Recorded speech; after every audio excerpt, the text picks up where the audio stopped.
ರಾಜ್ಯದಾದ್ಯಂತ ಧಾರಾಕಾರ ಮಳೆಯಾಗ್ತಾ ಇರೋದ್ರಿಂದ ಬಹುತೇಕ ಜಲಾಶಯಗಳು ಕೂಡ ಭರ್ತಿಯಾಗಿದೆ.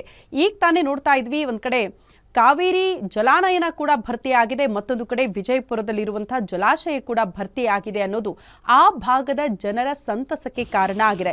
ಟಿಬಿ ಡ್ಯಾಮ್ ಭರ್ತಿಯಾಗಿರೋದ್ರಿಂದ ಅಂದ್ರೆ ಭರ್ತಿಗೆ ಇನ್ನೇನು ಸ್ವಲ್ಪ ಅಡಿ ಮಾತ್ರ ಬಾಕಿ ಉಳ್ಕೊಂಡಿದೆಯಂತೆ. 105 ಟಿಎಂಸಿ ನೀರು ಸಂಗ್ರಹ ಸಾಮರ್ಥ್ಯದ ಜಲಾಶಯದಲ್ಲಿ ಈಗ 62 ಟಿಎಂಸಿ ನೀರು ಸಂಗ್ರಹ ಆಗಿದ್ದು, ಜಲಾಶಯದಿಂದ ಯಾವುದೇ ಕ್ಷಣದಲ್ಲಿ ನದಿಗೆ ನೀರು ರಿಲೀಸ್ ಮಾಡೋ ಸಾಧ್ಯತೆ ಕೂಡ ಇದೆ.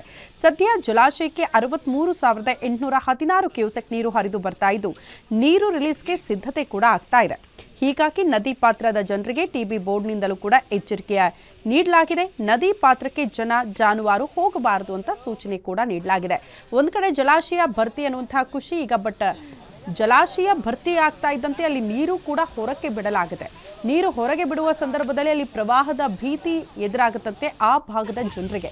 ಹಾಗಾಗಿ ಟಿಬಿ ಬೋರ್ಡ್ ಆಲ್ರೆಡಿ ಅಲರ್ಟ್ ಮಾಡ್ತಾ ಇದೆ, ದಯವಿಟ್ಟು ಯಾರು ಕೂಡ ಜಾನುವಾರು ಜನ ಆ ಭಾಗಕ್ಕೆ ಹೋಗಬಾರದು, ಎಚ್ಚರಿಕೆಯಿಂದ ಇರಿ ಅಂತ ಸೂಚನೆ ಕೂಡ ನೀಡಲಾಗಿದೆ. ಟಿಬಿ ಡ್ಯಾಮ್ ವಿಜಯನಗರದಲ್ಲಿರೋದು. ಈ ಹಿಂದೆ ದೊಡ್ಡ ಮಟ್ಟದ ಸದ್ದು ಸುದ್ದಿಗೆ ಕಾರಣ ಆಗಿತ್ತು. ಕಾರಣ ಅಲ್ಲಿನ ಒಂದು ಗೇಟ್ ಮುರಿದು ಬಿದ್ದಿತ್ತು ಅನ್ನೋ ಕಾರಣಕ್ಕೆ. ಬಟ್ ಆ ನಂತರದಲ್ಲಿ ಅದನ್ನು ಸರಿ ಕೂಡ ಮಾಡಲಾಯಿತು. ಬಟ್ ಯಾರ್ದೋ ತಪ್ಪಿಗೆ ಅಲ್ಲಿ ನೀರು ಎಷ್ಟರ ಮಟ್ಟಿಗೆ ಪೋಲಾಯಿತು ಈ ಹಿಂದೆ ಅನ್ನೋದನ್ನು ಗಮನಿಸಿದ್ವಿ. ಹಾಗಾಗಿ ಈ ಬಾರಿ ಟಿಬಿ ಬೋರ್ಡ್ ಅಧಿಕಾರಿಗಳು ಫುಲ್ ಅಲರ್ಟ್ ಆಗಿದ್ದಾರೆ.